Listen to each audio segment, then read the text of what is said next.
Hello. Hi. My name is Brenna De Silva Grimson. My address is 1256 Enfield Street. I am here tonight to speak on behalf of myself and my mother, Katie Riley De Silva. Together, we are the co-directors of Riley School of Dance, a small business in our town, which is currently in its 86th year. Bear with me, I'm a bit nervous. Public speaking is not my thing. If you guys had a stage and music in here, I'd probably do better. I'm here to speak to you about what our experience has been like over the past few years trying to rent Enfield High School for our 2 annual shows. One being our holiday benefit show that happens in early December, and the second being our annual recital, which happens in the beginning of June. In 2020, like so many other small businesses in our town, we struggled to keep our business going, having to get creative to continue to teach children dance during a global pandemic. We taught kids over Zoom for months. We're so thankful for our villagers who hung in there with us and our staff during those difficult times. For 2 years, we were not able to have our normal recital. We had to get creative. But we were really thrilled to finally be able to come back to Enfield High School in June of 2022. We were stunned to receive our bill for renting the school that June. We paid $10,091 for 4 shows in a weekend. The last time we rented the school before the pandemic in 2019, our fee was $4,563. That's a 120% increase in price after 2 years of COVID. How do you justify a 120% increase in price? We had to raise our ticket prices. The next year we went down from 4 shows to 3 shows in order to be at the school for less time to cut our costs. In 2023, we paid $6,087. Our projected price for this year of 2024 is $12,218. We are asking that you look into the pricing and how it's broken down. When you are paying per room and you rent hourly, it adds up. We have a very large studio and our shows tend to be 3 hours long. We're not asking for special treatment. We just want a reasonable price. We were equally discouraged this year in December when we were charged double the price from our previous year for our benefit show, which 100% of the profits made from the show go back into our local community, people in need.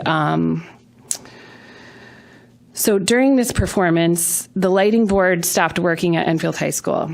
They've built this beautiful facility, but it seems as though it's not being kept up. The speakers that go above the audience have not worked for years, and now we're having lighting issues. It's extremely stressful and unnerving to walk into an auditorium to put on what we feel is a professional show, to a system that doesn't work, and to have no one there to help us figure it out. For the money we're being charged to rent the space, these sort of things should be taken care of. My mother was invited to the meetings when they were planning to build the new auditorium for Enfield High School. Our studio's been renting in Enfield for over 60 years. We used to rent JFK, then Fermi, and now Enfield High School. So they asked her to come to the meetings. The thought of having to take our show elsewhere is very upsetting. We love our town and we love the facility. They're perfect for us. We are very respectful of all the town buildings we use, always leaving them better than we found them. After our Christmas show last year, it was brought to our attention that people were parking on the grass, ruining the school's property. In order to fix that, we paid for a second cop to be there for the entire time we were there. And we also added more time in between shows to allow people in the audience to leave so that there were more spaces freed up for those coming in, both of which, a second cop and more time at the school, cost us more money, which took away from the money that we raised to give back to our community. I think it shows that we treat these properties and buildings with respect. That's important to us. We pride ourselves on giving back to our Enfield community. I could list the ways and the monies that our studio has given over the years, but I'm not going to do that. We don't do these things for recognition or praise. We do them because we want to, and it's important for us to teach our kids about supporting their community and giving back to those in need. I have to tell you, it's been so very discouraging to feel as though our town does not want us. After all we do for this town and its members, to feel unwanted is not a good feeling. So in conclusion, my mother and I ask for someone to take charge of the rental process and make some changes to the pricing, as well as to be sure that the sound and lighting systems are in working order. Thank you for your time. Thank you. I believe the facilities use policy is going to be looked at yet again. I think in one of the subcommittees through the mayor to the town manager. If we can check, I actually was at one of the December shows for the Riley's benefit where the lighting stopped working. So if we can just make sure that that's back to working, that would be wonderful. First of all, to Riley's Dance Studio. I know that this has been a hot topic, over the years in regard to the facilities use. I know that facilities use at DPW at our meeting we will be discussing, especially the a la carte use that we had discussed at our last meeting. And I know when we meet again, this will be a topic that will be addressed. We want you to feel welcome in Enfield. You are welcomed in Enfield with all of the benefits that you have put on and all the money that you make comes back into the community. We have to be a working partner, so that will get addressed. Just want to let you know. On the School of Dance, I've seen the numbers. We definitely have to do something. I've been talking about the facilities usage policy since I got on here. I'm not on the committee, but I'm sure something will be done to fix some of that problem there. Brenna, I just want to say how valuable Riley School of Dance is to the community. It's just one of our shining stars and all the ways that you give back to the community that most people don't even know about. So I'm hoping they'll come to some conclusion that will make everyone happy because I feel what you're saying. Okay, a couple things I'd like to discuss. The facilities use policy, we've been talking about it, and I haven't heard anything about it. But hearing the numbers from Riley's and from men's softball, well, the two of them alone seem to exceed the total revenue that was brought in that we were told last year. So how is that possible? And it seems like they're the only two that are paying to use facilities. So we need, well, according to the math that they gave us. So anyways, we need to look at the facilities use policy and adjust it. Now, I was given information by the previous town manager, and Bob, you were in the meeting too, where we were told that the people using the sound and lighting equipment didn't know how to use it and shorted it out, and it cost the town of Enfield thousands of dollars to fix it. I don't know if this is true or false, but that would explain why the lights or sound system didn't work. And that the town agreed to waive the lighting guy and sound guy, which is a town employee, to try to save some costs. If that is also true, we can't be waiving these people because if it's that complicated of a system, we can't afford to keep shorting it out. So if you could find the correct answers, because I don't know either way. I'll address it in my report. I do have the answer. Yes, okay. And then also, again, the facilities policy is so all over the place. Why are their prices $10,000 one year, $6,000 the next, $8,000 the year after? I mean, again, it's like they are the only ones in town that are paying, because it's not like we brought in $40,000 last year. I think it was 10 or 8 was the total. So we need to look in that. But, the committees, I think people are tired of hearing, well, it's in committee. Well, we know how that works out in Washington, and it seems like that's being the way it's being worked out in Enfield, too. Things are dragging on way too long because the facilities policy was also an issue when you guys were in charge, and we were going to look at it to try to prevent things like this from happening, and it just never got resolved. And I think we need to make this a priority. in the building rental revenue of fiscal year 23, nonprofit, which is Enfield Lions Club, ERFC, so it's, et cetera, it was $10,761.91. This is building rental. For profit, which is Riley's Dance, Shooting Star, and Nelson, it says on here. It says Kenny Nelson, but no, it's really Nelson. Out of that $12,097. Riley's put in almost $8,000. This is why in the last meeting I asked if we can get an update on this with dates of when these things occur, so we know who's who and how much they're paying and why their changes are happening. Like I said, one is $1,173.80, and the other one we're after is $6,087. So why and which was this occurring? That's why I would like to see dates put on these. Through the mayor, again, through the town manager, I'd like to see this revised with the dates and time if we can get them, please.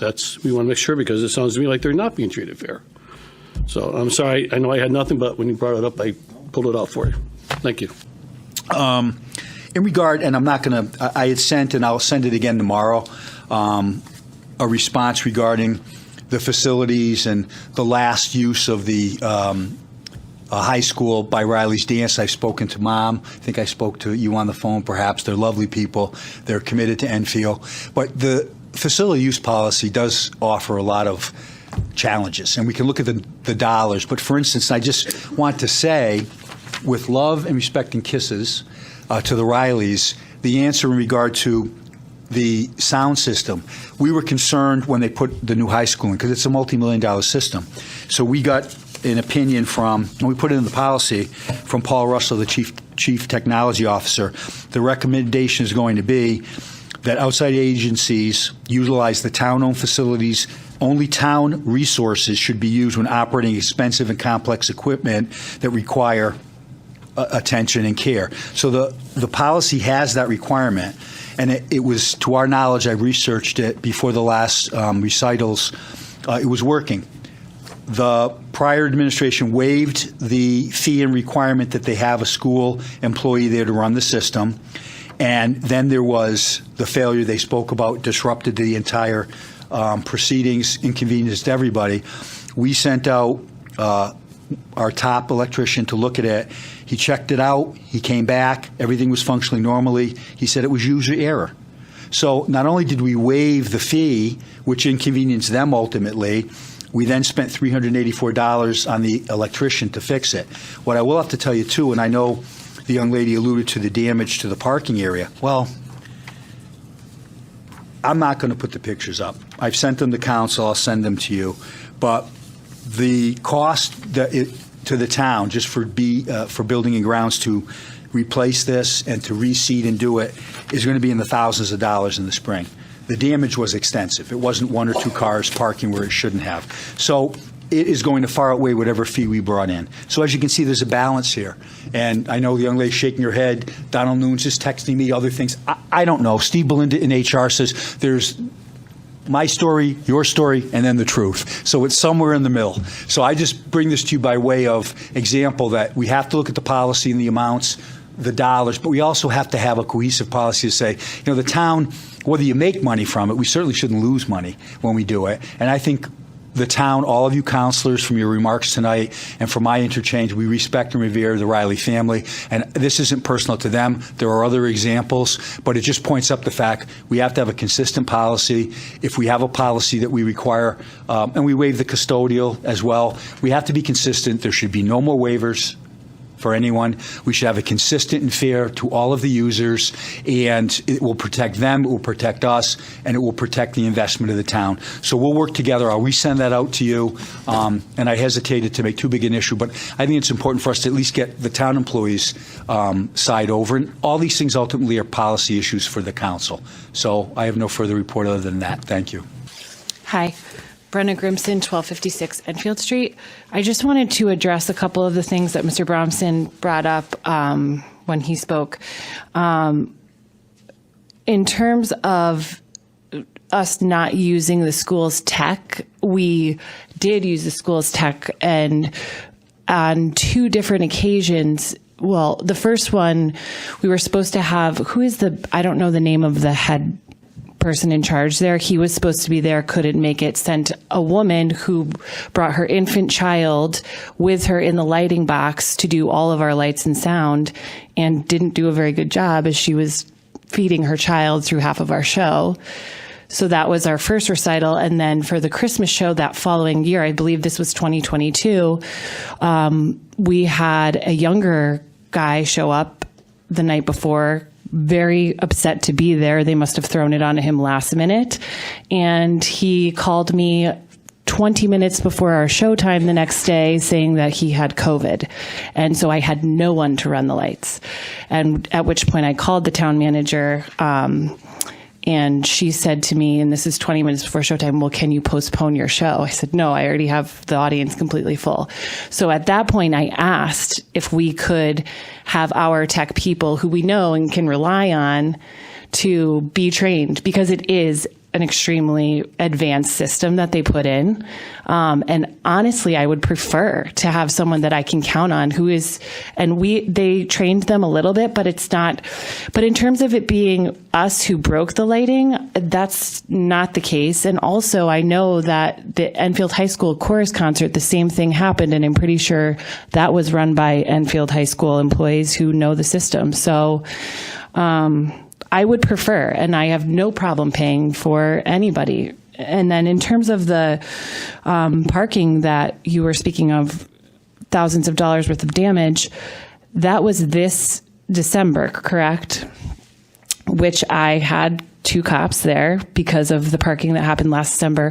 What I believe happened is that a car did park on the grass and got stuck. It was a very rainy day. And the major damage that I'm sure you sent pictures to was from a Bosco's auto body truck, which was trying to get that car off.